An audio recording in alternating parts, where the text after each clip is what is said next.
ನಮ್ಗೆಲ್ರಿಗೂ ಭಗವಂತ, ನಮ್ಗೆಲ್ರಿಗೂ ಯಾಕೆ ಕಾಲದ ಅತ್ಯಂತ ಅವಶ್ಯಕತೆ ಇದೆ ಅಂದ್ರೆ, ದೇವರು ನಮ್ಗೆಲ್ರಿಗೂ ಇಷ್ಟು ಸೂರ್ಯೋದಯ ನೀನ್ ನೋಡು ಅಂತ ಕೊಟ್ಬಿಟ್ಟಿದ್ದಾನೆ. ನಾವು 70 ವರ್ಷ ಅಂತ ಹೇಳ್ತೀವಲ್ರಿ, ಹಂಗಿಲ್ಲ.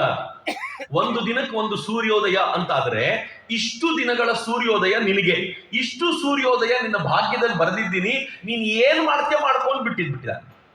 ಆದ್ರೆ ನಾವೇನ್ ಮಾಡ್ತೀವಿ, ಸೂರ್ಯೋದಯ ಸೂರ್ಯಾಸ್ತ ನೋಡ್ತಾ ನೋಡ್ತಾ ಮೈ ಮರೆತು ಬಿಡ್ತೀವಿ, ಮಾಡಬೇಕಾಗಿದ್ದ ಕೆಲಸವನ್ನೇ ತಪ್ಪಿಸ್ಕೊಂಡು. ಯಾಕೆಂದ್ರೆ ಟೈಮಿನ ಬಗ್ಗೆ, ಕಾಲದ ಬಗ್ಗೆ ಅರಿವು ನಮಗಿಲ್ಲ ಅಂತ. ರಾಮಕೃಷ್ಣ ಪರಮಹಂಸರು ಇದ್ರಲ್ಲ, ತಾಯಿ ಕಾಳಿಯ ಮುಂದೆ ಸದಾ ಕಾಲ ನಿಂತಿರ್ತಿದ್ರು, ಬೇಡ್ಕೊಂಡು ನಿಂತಿರ್ತಿದ್ರು.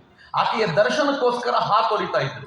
ಆಕೆ ಇನ್ನೂ ಕಾಣ್ಲಿಲ್ವಲ್ಲ ಅಂತ ಪ್ರತಿದಿನ ಬಂದು ಪೂಜೆ ಮಾಡೋದು, ಕಾಳಿಗೆ ಪೂಜೆ ಮಾಡಿ ಅವಳಿಗೆ ನೈವೇದ್ಯ ಕೊಟ್ಟು ಕೂತ್ಕೊಳ್ಳೋದು, ಬಾ ತಿನ್ನು ಇವತ್ತು ಅಂತ. ಅವಳು ಬರಲಿಲ್ಲ ಅಂತಂದ್ರೆ ಬಹಳ ದುಃಖಿಸ್ಕೊಳ್ಳೋದು, ಅಳೋದು. ಸಂಜೆ ಸೂರ್ಯಾಸ್ತ ಆದ ತಕ್ಷಣ ಸೂರ್ಯನ ಮುಂದೆ ಗಂಗಾ ನದಿಯ ಎದುರಿಗೆ ಕೂತ್ಕೊಂಡು ಕಣ್ಣೀರು ಹಾಕೋದು, ಅಯ್ಯಯ್ಯೋ ಇವತ್ತು ಒಂದಿನ ಹೋಯ್ತು, ಕಾಳಿ ದರ್ಶನ ಆಗಲೇ ಇಲ್ವಲ್ಲ ಅಂತ. ಹಂಗ ಹತ್ತು ಕರೆದು ಒಂದು ದಿನ ಕಾಳಿ ಮುಂದೆ ಹೋಗಿ ನಿಂತ್ಕೊಂಡ್ರು, ನೀನ್ ದರ್ಶನ ಕೊಡೋದಿಲ್ಲ ತಾನೆ, ಈಗೋ ನಾನೇ ನನ್ನ ಪ್ರಾಣ ಕೊಡ್ತೀನಿ ಅಂತ ಪಕ್ಕದಲ್ಲಿದ್ದು ಒಂದು ಕತ್ತಿನ ತಗೊಂಡು ಕುತ್ತಿಗೆಗೆ ಇಟ್ಕೊಳ್ಳಿಕ್ಕೆ ಅಂತ ಹೋದ್ರೆ, ಕಾಳಿ ಬಂದು ಹೇಳಿದ್ಲು, ತಲೆ ಕೆಡ್ಸ್ಕೊಬೇಡ ನಾನು ಬಂದಿದ್ದೀನಿ ಅಂತ. ಬಂದು ಪ್ರಸಾದ ತಗೊಂಡು ಇವ್ರಿಗೆ ಸಮಾಧಾನ. ಇನ್ನು ಮುಂದೆ ಹೆಂಗಾಯ್ತು ಅಂತಂದ್ರೆ, ಇವ್ರು ಕರೆದಾಗ್ಲೆಲ್ಲ ಕಾಳಿ ಬರ್ತಿದ್ಲು, ಇವ್ರ ಕಣ್ಣೆದ್ರಿಗೆ ಕಾಳಿ ಕಾಣಿಸ್ಕೊಳ್ಳೋಂಗ್ ಆಗ್ಬಿಡ್ತು. ಅಂದ್ರೆ ಕಾಲದ ಮಹಿಮೆಯನ್ನು ಅರಿತು ಒಂದೊಂದು ದಿನ ಒಂದೊಂದು ಕ್ಷಣ ಕಳೆದ್ರು ಎಷ್ಟು ಸಮಸ್ಯೆ ಆಗತ್ತೆ ಅಂತ ಯಾರಿಗ್ ಗೊತ್ತಿರುತ್ತೋ ಅವರು ಮಾತ್ರ ಆ ಕಾಲದ ಸದುಪಯೋಗ ಪಡಿಸಿಕೊಳ್ಳಬಲ್ಲರು. ಇಲ್ಲದೆ ಹೋದ್ರೆ ನಮ್ಮೆಲ್ಲರ ಪರಿಸ್ಥಿತಿ ಹೆಂಗೆ ಅಂತಂದ್ರೆ, ನಾವೆಲ್ಲರೂ ಈ ಜಗತ್ತನ್ನು ನೋಡ್ತಾ ನೋಡ್ತಾ ಮೈ ಮರೆತು ಬಿಡ್ತೀವಿ, ಮಾಡ್ಬೇಕಾದ ಕೆಲಸ ಮರೆತು ಬಿಡ್ತೀವಿ. ಮಾಡ್ಬೇಕಾದ ಕೆಲಸ ಇದೆಯಾ ಅಂತ ಕೇಳಿದ್ರೆ ಖಂಡಿತ ಇದೆ ರೀ. ನಾವೆಲ್ಲರೂ ಯಾಕೆ ಬಂದಿದ್ದೀವಿ ಇಲ್ಲಿಗೆ ಅಂತಂದ್ರೆ, ಇಲ್ಲಿಗೆ ಯಾಕೆ ಬಂದಿದ್ದೀವಿ ಅಂತಂದ್ರೆ, ಮನೆ ಕಟ್ಕೊಳ್ಳಿಕ್ಕಲ್ಲರಿ ಬಂದಿರೋದು, ಮದುವೆಯಾಗಿ ಮಕ್ಕಳು ತುಂಬಾ ಆದ್ರು ಅನ್ನೋದನ್ನ ಖುಷಿಯಿಂದ ಹೇಳ್ಕೊಳ್ಳಿಕ್ಕಲ್ಲರಿ ಬಂದಿರೋದು. ನಾವೆಲ್ಲರೂ ಒರಿಜಿನಲ್ ಮನೆಯನ್ನು ಬಿಟ್ಟು ಇಲ್ಲಿಗೆ ಬಂದ್ಬಿಟ್ಟಿದೀವಿ, ದಾರಿ ತಪ್ಪಿ ಬಂದ್ಬಿಟ್ಟಿದೀವಿ. ವಾಪಸ್ ಒರಿಜಿನಲ್ ಮನೆಗೆ ಹೋಗ್ಬೇಕು. ಭಗವಂತ ಒರಿಜಿನಲ್ ಮನೆ ಬಿಟ್ಟು ಬರುವಾಗ ನಮ್ಗೆ ಹೇಳಿದ, ನಿನಗೆ 70 ವರ್ಷಗಳ ಸೂರ್ಯೋದಯ ಕೊಟ್ಟಿದ್ದೀನಿ, ವಾಪಸ್ ಮನೆಗೆ ಬರ್ಲಿಕ್ಕೆ ಏನ್ ಮಾಡ್ತೀಯ ಮಾಡು ಅಂತ.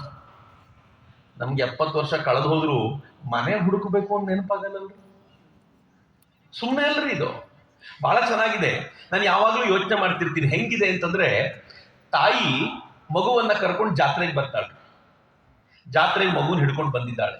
ಜಾತ್ರೆಗೆ ಬಂದಿರುವಂತ ಮಗು, ತಾಯಿ ಗೊತ್ತಿದೆ ಜಾತ್ರೆಗೆ ಬಂದ್ರೆ ಮೊದಲನೇ ಕೆಲಸ ಏನು ಅಂದ್ರೆ ದೇವರ ದರ್ಶನ ಮಾಡಬೇಕು. ಈ ಜಾತ್ರೆ ಅಂಗಡಿಗಳೆಲ್ಲ ಹಿಂಗೆ ಇರ್ತವೆ, ಎಲ್ಲೂ ಹೋಗೋದಿಲ್ಲ ಇದು, ಮೊದಲು ದೇವರ ದರ್ಶನ ಮಾಡಬೇಕು ಅಂತ ಮಗು ಕೈ ಹಿಡ್ಕೊಂಡು ಎಳ್ಕೊಂಡು ಹೋಗ್ತಿದ್ದಾಳೆ.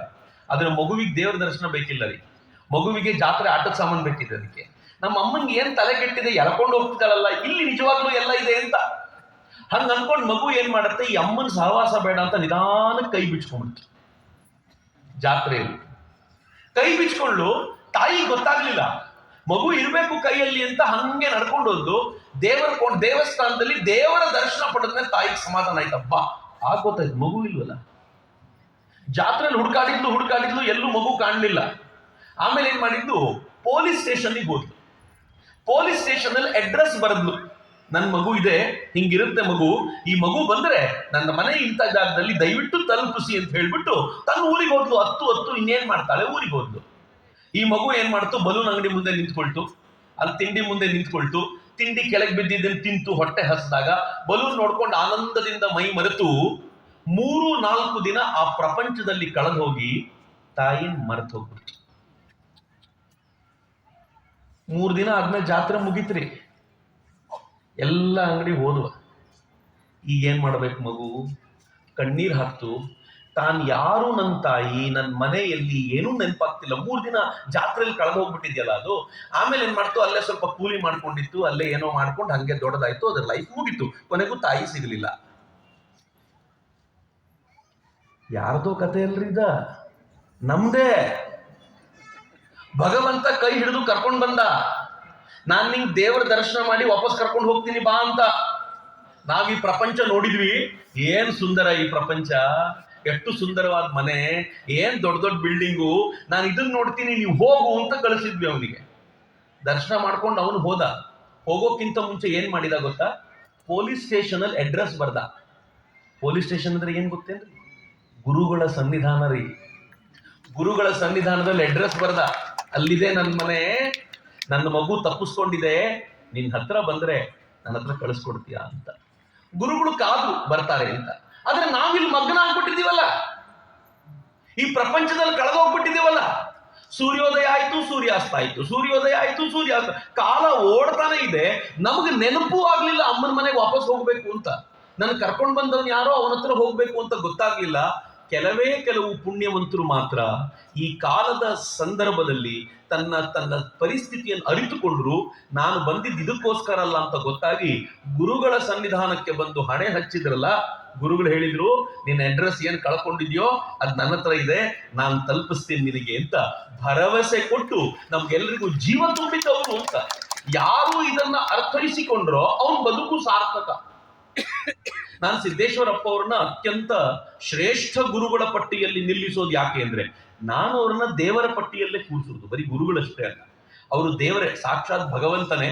ಭಗವಂತ ಗುರು ಸ್ವರೂಪಿಯಾಗಿ ಬಂದರೆ ಹೆಂಗಿರ್ತಾರೆ ಅಂತಂದ್ರೆ, ಅದು ಸಿದ್ದೇಶ್ವರಪ್ಪ ಅವರ ಥರದ ಇರಬಹುದು ಅಂತ ನಾವೆಲ್ಲರೂ ಊಹಿಸಿಕೊಳ್ಬಹುದಾಗಿರುವಂತ ವ್ಯಕ್ತಿಯವರು. ಅವ್ರು ಹೇಗ್ ಮಾಡಿದ್ರು ಅಂತಂದ್ರೆ, ಪ್ರತಿಯೊಬ್ಬರನ್ನೂ ಕೂಡ ಇದಕ್ಕೆ ತಯಾರು ಮಾಡಿದ್ರಲ್ಲ. ನಾನು ಆರಂಭದಲ್ಲೇ ಹೇಳಿದೆ, ಯಾರು ಕಾಲವನ್ನು ಅನುಸರಿಸ್ತಾರೋ ಅವರು ಸಾಕ್ಷಾತ್ ಭಗವಂತನ ಆಯುಧವಾಗಿ ಕೆಲಸ ಮಾಡ್ತಾರೆ ಅಂತ.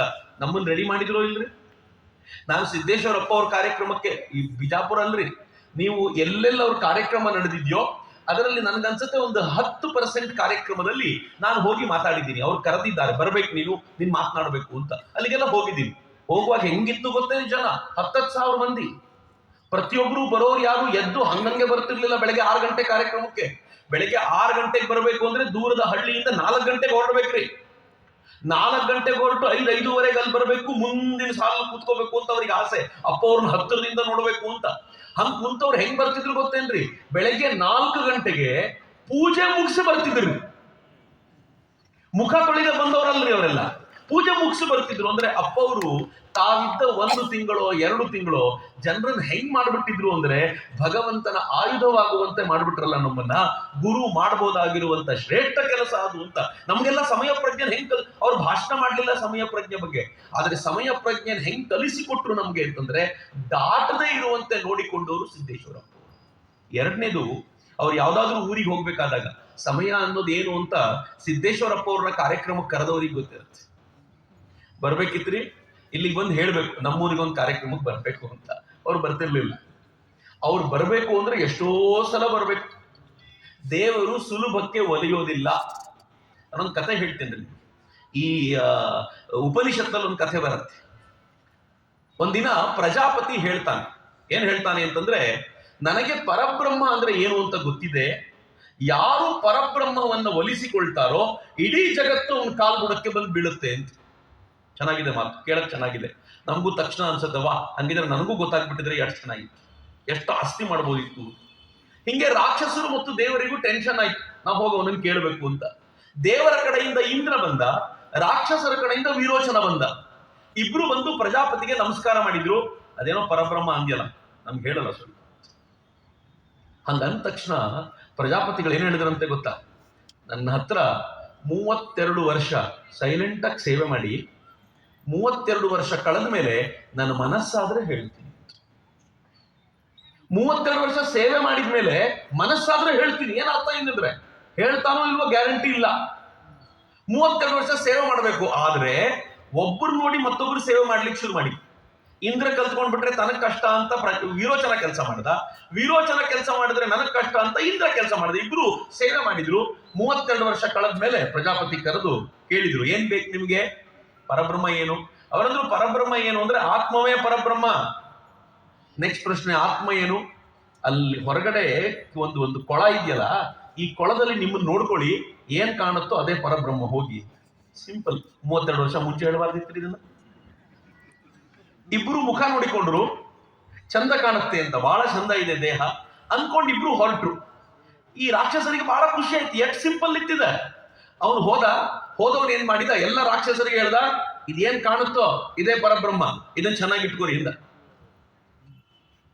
ಅದಕ್ಕೆ ರಾಕ್ಷಸರು ತುಂಬಾ ಮೇಕಪ್ ಮಾಡ್ಕೊಳ್ಳೋದು, ಯಾಕಂದ್ರೆ ಚೆನ್ನಾಗಿಟ್ಕೋಬೇಕು ದೇಹನ ಅಂತ.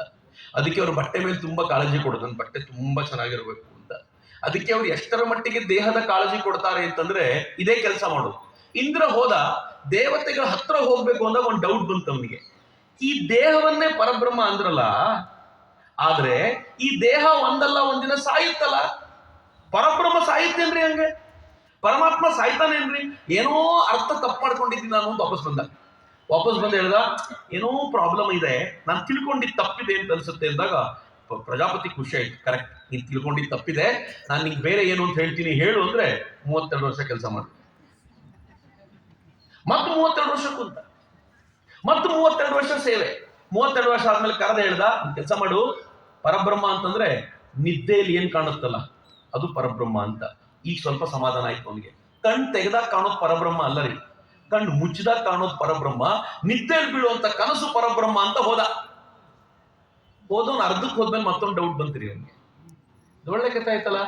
ನಿದ್ದೆಯಲ್ಲಿ ಇವತ್ತು ಕಂಡಿದ್ ನಾಳೆ ಕಾಣಲ್ಲ, ನಿದ್ದೆಯಲ್ಲಿ ಏನಿರುತ್ತೋ ಅದು ಸುಳ್ಳು ಅಂತ ಗೊತ್ತು, ಪರಬ್ರಹ್ಮ ಸುಳ್ಳಾಗಿರಕ್ ಸಾಧ್ಯನಾ? ಮತ್ತೆ ವಾಪಸ್ ಬಂದ, ನಾನೇನೋ ಅರ್ಧಂಬರ್ಧ ತಿಳ್ಕೊಂಡಿದ್ದೀನಿ ಅನ್ಸುತ್ತೆ, ಪರಬ್ರಹ್ಮ ಅಂದ್ರೆ ಏನು? ಮತ್ತೇನ್ ಹೇಳ್ದ ಗೊತ್ತೇನ್ರಿ?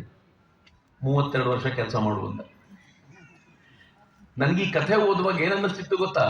ಸಿದ್ದೇಶ್ವರಪ್ಪ ಅವ್ರು ಒಂದು ಡೇಟ್ ಕೊಡ್ಬೇಕಾದ್ರೆ ಮತ್ತೆ ಬನ್ನಿ ಅಂತ ಹೇಳ್ತಿದ್ದಿದ್ ಯಾಕೆ ಅಂತಂದ್ರೆ, ನೀವು ಊರಿನಲ್ಲಿ ಏನ್ ಮಾಡ್ತೀರಿ ನೋಡ್ಬೇಕಲ್ಲ, ಹೇಗ್ ಮಾಡ್ತೀರಿ ನೋಡ್ಬೇಕಲ್ಲ. ಒಂದು ಊರಿಗೆ ಹೋಗಿದ್ದಾಗ ನನಗೆ ಒಬ್ರು ಹೇಳಿದ್ರು, ಸಿದ್ದೇಶ್ವರಪ್ಪ ಅವ್ರು ನಿಮ್ ಊರಿಗೆ ಹೆಂಗ್ ಬಂದ್ರು ಅಂತ ಕೇಳಿದೆ ನಾನು ತರುಣರನ್ನೆಲ್ಲ. ಸುಮ್ನೆ ಬರ್ಲಿಲ್ಲ ಸರ್, ನಮ್ಮ ಊರಿಗೆ ಬರೋಕ್ಕಿಂತ ಮುಂಚೆ ಗಿಡಗಳನ್ನ ನೆಡೋ ಕೆಲಸ ಕೊಟ್ರು ತರುಣರಿಗೆ. ನಾವೆಲ್ಲ ಗಿಡಗಳನ್ನ ನೆಟ್ಟು ತೋರಿಸಿದ್ವಿ, ಗಿಡ ನೆಟ್ಟಿದ್ವಿ ಅಂತ. ನಮ್ಮೂರಲ್ಲಿ ಹೇಳಿದ್ರು, ನೀವ್ ಏನು ಚಟಗಳನ್ನ ನಿಮ್ಗೆ ತಂದಿಟ್ಕೊಂಡಿದ್ದೀರೋ ಬಿಡ್ಬೇಕು. ನಾವೆಲ್ಲ ತರುಣರು ಯಾರ್ಯಾರು ಇತ್ತೋ ಎಲ್ಲರೂ ಕರ್ಕೊಂಡು ಹೋದ್ವಿ, ಇವನ್ ಬಿಟ್ಟಿದ್ದಾನೆ, ನೀವು ನಮ್ಮೂರಿಗೆ ಬರ್ಬೇಕ್ರಿ ಅಂತ. ಹಿಂಗ್ ಮಾಡಿ ಆ ತರುಣರನ್ನ ತಾನು ಹೋಗೋಕ್ಕಿಂತ ಮುಂಚೆ ತಯಾರು ಮಾಡಿ ಆನಂತರ ಹೋಗೋದಿತ್ತಲ್ಲ, ಇದು ಪರಬ್ರಹ್ಮ ತತ್ವವನ್ನ ಅರಿತವರು ಮಾತ್ರ ಮಾಡಬಲ್ಲಂತ ಕೆಲಸ, ಉಳಿದವರು ಯಾರು ಮಾಡುವಂತದ್ದಲ್ಲ. ಹಿಂಗಾಗಿ ಅವ್ರು ಆ ಕೆಲಸ ಮಾಡಿದ್ರೆ ಒಪ್ಕೊಳ್ತಿದ್ರು ಮಂದಿ, ಅವ್ರು ಹಂಗೆ ಹೇಳುವಾಗ ಕೇಳ್ಕೊಳ್ತಿದ್ರು. ಯಾಕೆ ಅಂತಂದ್ರೆ ಅವರಿಗೆ ಕಾಲದ ಮಹಿಮೆ ತುಂಬಾ ಚೆನ್ನಾಗಿ ಗೊತ್ತಿತ್ತು. ಯಾವಾಗ ಇದನ್ನ ಅರಿತುಕೊಳ್ತೀವೋ ಆಗ ನಾವೆಲ್ಲರೂ ಶ್ರೇಷ್ಠ ಮಟ್ಟಕ್ಕೆ ಹೋಗ್ಲಿಕ್ಕೆ ಸಾಧ್ಯ ಆಗತ್ತೆ ಅಂತ. ಅದಕ್ಕೆ ಸಿದ್ದೇಶ್ವರಪ್ಪ ಅವರು ಸೇವಾ ಮಾರ್ಗದಲ್ಲಿ ಸಮಾಜವನ್ನು ಜೋಡಿಸ್ಲಿಕ್ಕೆ ಅಂತ ತರುಣರನ್ನ ಹೆಂಗ್ ತಯಾರು ಮಾಡ್ತಿದ್ರು ಗೊತ್ತೇನು? ಆ ತರುಣರನ್ನ ಅಲ್ಲಿ ಜೋಡಿಸ್ಕೊಂಡು ಅವ್ರ ಮೂಲಕ ಕೆಲಸ ಮಾಡಿಸಿ, ಅವರನ್ನ ಎಲ್ಲ ಕೆಲಸಕ್ಕೂ ಜೋಡಿಸಿ, ಅವ್ರ ಜೊತೆ ಮಾತನಾಡ್ತಾ, ಆಗಾಗ ಅವ್ರ ಜೊತೆ ಸಭೆಗಳನ್ನು ನಡೆಸಿ, ಒಂದು ಹಳ್ಳಿಗೆ ಹೋದ್ರೆ ಆ ಹಳ್ಳಿಯ ಪರಿಪೂರ್ಣ ಡೆವಲಪ್ಮೆಂಟ್ಗೆ ಪ್ರಯತ್ನ ಪಡ್ತಿದ್ದವರು ಸಿದ್ದೇಶ್ವರಪ್ಪ ಅವರು ಅಂತ. ನಮ್ಗೆಲ್ರಿಗೂ ಆ ಚಿಂತನೆ ಬಹಳ ಮುಖ್ಯ. ಇಟ್ಕೊಳ್ಳೋದು ಬಹಳ ದೊಡ್ಡದಲ್ಲ, ಗಳಿಸೋದು ಬಹಳ ದೊಡ್ಡದಲ್ಲ, ಗಳಿಸೋದನ್ನ ಕೊಡೋದು ಬಹಳ ದೊಡ್ಡದ್ದು ಅಂತ. ಕೊಡುವಾಗಲೂ ಯಾವ ಕಾಲದಲ್ಲಿ ಏನ್ ಕೊಡಬೇಕು ಅದನ್ನು ಕೊಟ್ಬಿಡ್ಬೇಕು ಎಲ್ಲ ಸಂದರ್ಭದಲ್ಲೂ. ಕಾಲದ ಮಹಿಮೆ ಹಂಗಿದೆ. ಕಾಲ ಅಂದ್ರೆ ಬರೀ 6 ಗಂಟೆ ಪ್ರೋಗ್ರಾಮ್ ಅಂದ್ರೆ 6 ಗಂಟೆಗೆ ಬರೋದು ಅಂತ ಅಲ್ಲ ರೀ. ಕಾಲ ಅಂತಂದ್ರೆ ಯಾವ ಸಮಯದಲ್ಲಿ ಏನ್ ಮಾಡಬೇಕು ಅದನ್ನ ಮಾಡಬೇಕು ಅಂತ. ಇಲ್ಲದೆ ಹೋದ್ರೆ ಉಪಯೋಗ ಇಲ್ಲ ರೀ. ಇತ್ತೀಚೆಗೆ ಬೆಂಗಳೂರಿನಲ್ಲಿ ಒಂದು ಅವರ ತಾಯಿಯನ್ನ ನೆನಪಿಸಿಕೊಳ್ಳುವಂತ ಸಮಾರಂಭ. ತಾಯಿ ತೀರ್ಕೊಂಡ್ಬಿಟ್ಟಿದ್ದಾರೆ, ಅವರು ನೆನಪಿಸಿಕೊಳ್ಳುವಂತ ಸಮಾರಂಭ. ಬಂದವ್ರಿಗೆಲ್ರಿಗೂ ದೊಡ್ಡ ಕಾರ್ಯಕ್ರಮ. ಬಂದವ್ರಿಗೆಲ್ರಿಗೂ ಒಂದ್ ಸಣ್ಣ ಬೆಳ್ಳಿ ಬಟ್ಲು ಕೊಟ್ಟಿದ್ದಾರೆ. ನನ್ನ ತಾಯಿ ನೆನಪಿನಲ್ಲಿ ಈ ಬೆಳ್ಳಿ ಬಟ್ಲು ನಿಮ್ ಮನೇಲಿ ಇರ್ಲಿ ಅಂತ. ನಾನು ಅನ್ಕೊಂಡೆ, ತಾಯಿ ಮೇಲೆ ಎಷ್ಟು ಪ್ರೀತಿಯಪ್ಪ ಇವ್ರಿಗೆ. ಪಕ್ಕದಲ್ಲಿದ್ರು ಒಬ್ರು ಹೇಳಿದ್ರು, ಏನ್ ಪ್ರೀತಿ ಬಿಡ್ರಿ. ನಾನಂದ, ಏನ್ರಿ ಬೆಳ್ಳಿ ಬಟ್ಲು ಕೊಟ್ಟಿದ್ದಾರೆ ಪ್ರೀತಿ ಇಲ್ಲ ಅಂತಿರಲ್ಲ ನೀವು, ಎಲ್ಲ ಶೋ ಆಫ್ ರೀ ಅಂತ ಕೇಳಿದೆ. ಮತ್ತೇನು, ಇದ್ದ ತಾಯಿನ ತೆಗೆದು ವೃದ್ಧಾಶ್ರಮಕ್ಕೆ ಬಿಟ್ಟಿದ್ರಿ, ಈಗ ಅವ್ರು ಸತ್ತ ಮೇಲೆ ಬೆಳ್ಳಿ ಬಟ್ಲು ಕೊಡ್ತಾರ್ರಿ ಇವು ಅಂತ. ನಂಗೆ ಬಹಳ ವಿಚಿತ್ರ ಅನ್ನಿಸ್ತು. ಹೆಂಗಿದೀವಿ ನಾವು? ನೋಡ್ಕೊಳ್ಳೋ ಟೈಮಲ್ಲಿ ನೋಡ್ಕೊಳ್ಳದೆ, ಈಗ ಅವ್ರು ತೀರ್ಕೊಂಡ್ಮೇಲೆ ಬೆಳ್ಳಿ ಬಟ್ಲು ಕೊಟ್ರೆ ತಾಯಿಗೆ ಸಮಾಧಾನ ಏನ್ರಿ ಅದು? ನಾವು ಯಾವ ಕರ್ತವ್ಯವನ್ನ ಯಾವ ಕಾಲದಲ್ಲಿ ಮಾಡಬೇಕು ಆಗ ಮಾಡ್ಬೇಕ್ರಿ. ಮನೆಯಲ್ಲಿ ಹಿರಿಯರಿದ್ದಾರೆ ಅಂತಂದ್ರೆ ಅವರು ನೋಡ್ಕೊಳ್ಳುವ ಸಂದರ್ಭ ಬಂದಾಗ ಪ್ರೀತಿಯಿಂದ ನೋಡ್ಕೋಬೇಕು ಅಂತ, ಅದು ಭಾಗ್ಯ. ಅವ್ರನ್ನ ಆವಾಗ ನೋಡ್ಕೊಳ್ಳದೆ ಅವ್ರು ತೀರ್ಕೊಂಡ್ಮೇಲೆ ಕಣ್ಣೀರಿಡ್ತಾ ಕೂತವ್ರನ್ನ ಬಹಳ ಮೆಚ್ಚಬೇಕು ಅಂತ ಏನಿಲ್ಲ. ನಾನೊಬ್ರು ಹಿರಿಯರನ್ನು ನೋಡಿದ್ದೀನಿ, ನಾನು ಅವ್ರು ಸಿಕ್ಕಾಗ್ಲೂ ಹೇಳ್ತಿರ್ತೀನಿ, ನಿಮ್ಮಿಂದ ಬಹಳ ಪ್ರೇರಣೆ ಇದೆ ರೀ ನನಗೆ, ಏನ್ ಅದ್ಭುತವಾದ ವ್ಯಕ್ತಿ ನೀವು ಅಂತ. ಶತಾವಧಾನಿ ಗಣೇಶರು ಅಂತ, ಎಂಥ ದೊಡ್ಡ ಪಾಂಡಿತ್ಯ ಅವರದ್ದು ಅಂತಂದ್ರೆ ಅವರ ಕಾಲದಲ್ಲಿ ನಾವು ಬದುಕಿದ್ದೀವಿ ಅನ್ನೋದು ನಮ್ಗೆಲ್ಲ ಬಹಳ ಹೆಮ್ಮೆ, ಅಷ್ಟು ಪಾಂಡಿತ್ಯ ಅವರದ್ದು. ಒಂದು 10 ವರ್ಷದ ಹಿಂದೆ ಅವ್ರ ಮನೆಗೆ ಹೋಗಿದ್ದೆ ನಾನು ಮತ್ತು ಕರ್ನಾಟಕದ ಇನ್ನೊಂದಿಬ್ಬರು ಪ್ರಮುಖರು, ದೊಡ್ಡ ದೊಡ್ಡ ಲೇಖಕರು, ಅವರು ಕರೆದಿದ್ರು ನನ್ನ. ಅವ್ರ ಮನೆಗೆ ಹೋಗಿದ್ದೆ. ನಾವು ಕೂತ್ ಮಾತಾಡ್ತಿದ್ವಿ ಚಂದ. ಇದ್ದಕ್ಕಿದ್ದಂತ ಈ ಮನುಷ್ಯ ಇಷ್ಟು ದೊಡ್ಡ ಪಂಡಿತ ನಮ್ಮ ಮಾತನ್ನು ಮುರಿದು ಸರ್ರಂತ ಒಳಗೆ ಓಡಿದ್ರು.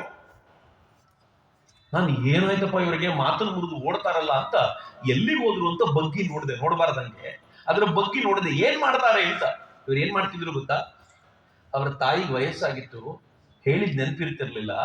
ಅಮ್ಮನನ್ನ ತನ್ನ ಎರಡೂ ಕೈಗಳಲ್ಲಿ ಹಿಂಗೆ ಹಿಡ್ಕೊಂಡು, ಅಮ್ಮ ನಾನು ಅವಧಾನ ಮಾಡ್ತೀನಿ ಕಣೆ, ಬಂದವ್ರ ಜೊತೆ ಮಾತು ಆಡ್ತೀನಿ, ಒಲೆ ಮೇಲೆ ಕುಕ್ಕರ್ ಮೇಲೆ ಇಟ್ಟಿದ್ದ ಸೀಟಿ ಎಷ್ಟಾಗಿದೆ ಅಂತ ಲೆಕ್ಕನೂ ಹಾಕೋತೀನಿ, ನೀನೇನಾದ್ರೂ ಕೂಗಿದ್ರೆ ಕೇಳಿಸ್ಕೊಳ್ತಾನೂ ಇರ್ತೀನಿ, ನೀನ್ ತಲೆ ಕೆಡ್ಸ್ಕೊಳ್ಬೇಡ, ಸೀಟಿ ಕೂಗಿದ್ ನನ್ ಲೆಕ್ಕಕ್ಕಿದೆ, 2 ಸೀಟಿ ಆಗಿದೆ, ಇನ್ನೊಂದು ಸೀಟಿ ಆದ್ಮೇಲೆ ಆಫ್ ಮಾಡ್ತೀನಿ, ಬೇಜಾರು ಮಾಡ್ಕೋಬೇಡ ಕಣೆ ಅಂತ ತಾಯಿನ ಹೆಂಗ್ ಮುದ್ದಿಸ್ಬಿಟ್ರು ಅಂತಂದ್ರೆ, ನಾನು ಮೊನ್ನೆ ಸಿಕ್ಕಿದಾಗ ಅವ್ರು ಹೇಳಿದೆ, ನನ್ನ ಜೀವನದಲ್ಲಿ ಮರೆಯಕ್ಕಾಗಲ್ಲ ಸರ್ ಇದು ಅಂತ ಹೇಳಿ. ಅವ್ರ ತಾಯಿ ಮತ್ತು ಮಗ ಇರುವಂತ ಒಂದು ಚಿತ್ರ ಕೊಟ್ರೆ ಕಣ್ಣಲ್ಲಿ ನೀರು ಹಾಕಿ ಅವ್ರು ಹೇಳಿದ್ರು, ನಂಗೆ ಬಹಳ ಹೃದಯಕ್ಕೆ ಹಿಡಿಸಿದ್ದು, ನನ್ನ ತಾಯಿಗೆ ನಾನು ಇನ್ನೇನೂ ಕೊಡ್ಲಿಕ್ಕಾಗ್ಲಿಲ್ಲ, ಪ್ರೀತಿಯನ್ನಷ್ಟೇ ಕೊನೆಯಲ್ಲಿ ಕೊಡ್ಲಿಕ್ಕಾಗಿದ್ದು. ಏನ್ ದೊಡ್ಡ ಮಾತು! ತಾಯಿ ತೀರ್ಕೊಂಡಾಗ ನೆನಪಿನಲ್ಲಿ ಬೆಳ್ಳಿ ಬಟ್ಲು ಕೊಡಬೇಕು ಅಂತಿಲ್ಲ ರೀ, ಆ ಕಾಲಕ್ಕೆ ಸರಿಯಾಗಿ ಆ ತಾಯಿಗೆ ಏನ್ ಕೊಡಬೇಕೋ ಆ ಗೌರವ ಕೊಡೋದಿದೆಯಲ್ಲ, ಅದು ಬಹಳ ದೊಡ್ಡ ಮಕ್ಕಳ ಕರ್ತವ್ಯ ರೀ. ಯಾರು ಬೆಳೆಸ್ಬೇಕು ಅದನ್ನ? ತಾಯಿನೇ ಬೆಳೆಸ್ಬೇಕು, ಅಮ್ಮನೇ ಮಾಡ್ಬೇಕದನ್ನ, ಅಪ್ಪನೇ ಮಾಡ್ಬೇಕು. ಮನೇಲಿ ನಾವು ಏನ್ ಮಾಡ್ತೀವೋ ಮಕ್ಕಳು ಅದನ್ನು ಮುಂದುವರಿಸ್ತಾರೆ ಅಂತಾದ್ರೆ ಅದು ನಮ್ಮದ್ದೇ ಜವಾಬ್ದಾರಿ ಅನ್ನೋದನ್ನ ನಾವೆಲ್ಲರೂ ತಿಳ್ಕೊಳ್ಬೇಕಾದಂತ ಅಗತ್ಯ ಇದೆ. ಹಿಂಗೆ ನೀವು ಮನೇಲಿ ಕೂಡಿಟ್ಟಿದ್ದೀರಾ ಧಾನ್ಯವನ್ನ, ಈಗ ಯಾರಿಗೂ ಬೇಡ ಇಲ್ಲ ಹಂಚ್ತೀನಿ ಅಂದ್ರೆ ಏನು ಉಪಯೋಗ? ಕರೋನಾ ಬಂದಾಗ ಜನರಿಗೆ ಬೇಕಾಗಿತ್ತು, ಆಗ ಕೊಡಬೇಕು ಅದನ್ನ. ಯಾವಾಗ ಕೊಡಬೇಕೋ ಆಗ ಕೊಡಬೇಕು, ಯಾವಾಗ ಕೂಡ ಹಾಕಬೇಕೋ ಅವಾಗ ಕೂಡ ಹಾಕಬೇಕು. ಇದನ್ನ ಯಾರು ಚೆನ್ನಾಗಿ ಅರಿತುಕೊಂಡಿರ್ತಾರೋ ಅವ್ರ ಬದುಕು ತುಂಬಾ ಸುಂದರವಾಗುತ್ತೆ, ಯಾರು ಅರಿತುಕೊಳ್ಳೋದ್ರಲ್ಲಿ ಸೋತು ಹೋಗ್ತಾರೋ ಅವ್ರ ಬದುಕು ಹಾಳಾಗಿ ಹೋಗುತ್ತೆ ಅಂತ. ಇದು ಸಿದ್ದೇಶ್ವರಪ್ಪ ಅವ್ರು ಕಲಿಸಿದ ಶ್ರೇಷ್ಠ ಪಾಠಗಳಲ್ಲಿ ಒಂದು.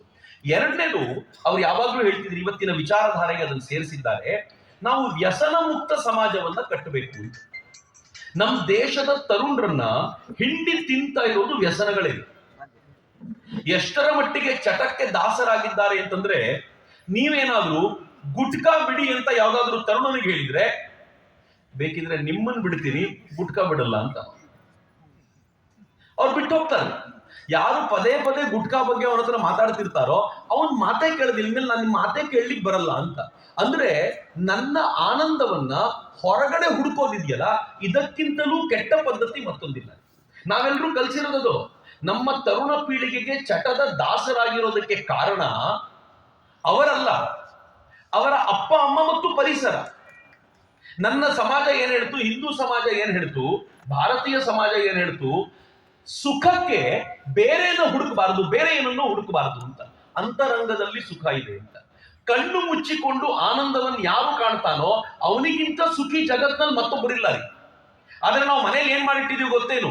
ಸುಖ ಎಲ್ಲಿದೆ ಅಂತ ಕೇಳಿದ್ರೆ ಟಿವಿ ಎಲ್ಲಿದೆ ಅಂದ್ವಿ ನಾವು. ತುಂಬಾ ಬೇಜಾರಾದಾಗ ಸುಖ ಎಲ್ಲಿ ಸಿಗುತ್ತೆ? ಟಿವಿ ಆನ್ ಮಾಡಿ ನೋಡು. ತುಂಬಾ ಬೇಜಾರಾದಾಗ ಸುಖ ಎಲ್ಲಿ ಸಿಗುತ್ತೆ? ಮೊಬೈಲ್ ತಗೋ. ಮೊಬೈಲ್ ಯಾರಿಗೆ ಗೊತ್ತೇನ್ರಿ?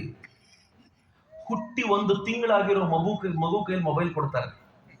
ಆ ಮಗುವಿಗೆ ಈ ಮೊಬೈಲ್ ತೋರಿಸ್ತಾರೆ, ಅಳ್ತಾ ಇರೋ ಮಗು ಸೈಲೆಂಟ್ ಆಗುತ್ತೆ. ಯಾಕೆ ಸೈಲೆಂಟ್ ಆಗುತ್ತೆ ಗೊತ್ತಾ? ಮೊಬೈಲ್ ಅಂದ್ರೆ ಏನೋ ಗೊತ್ತಿಲ್ಲ ಅದಕ್ಕೆ.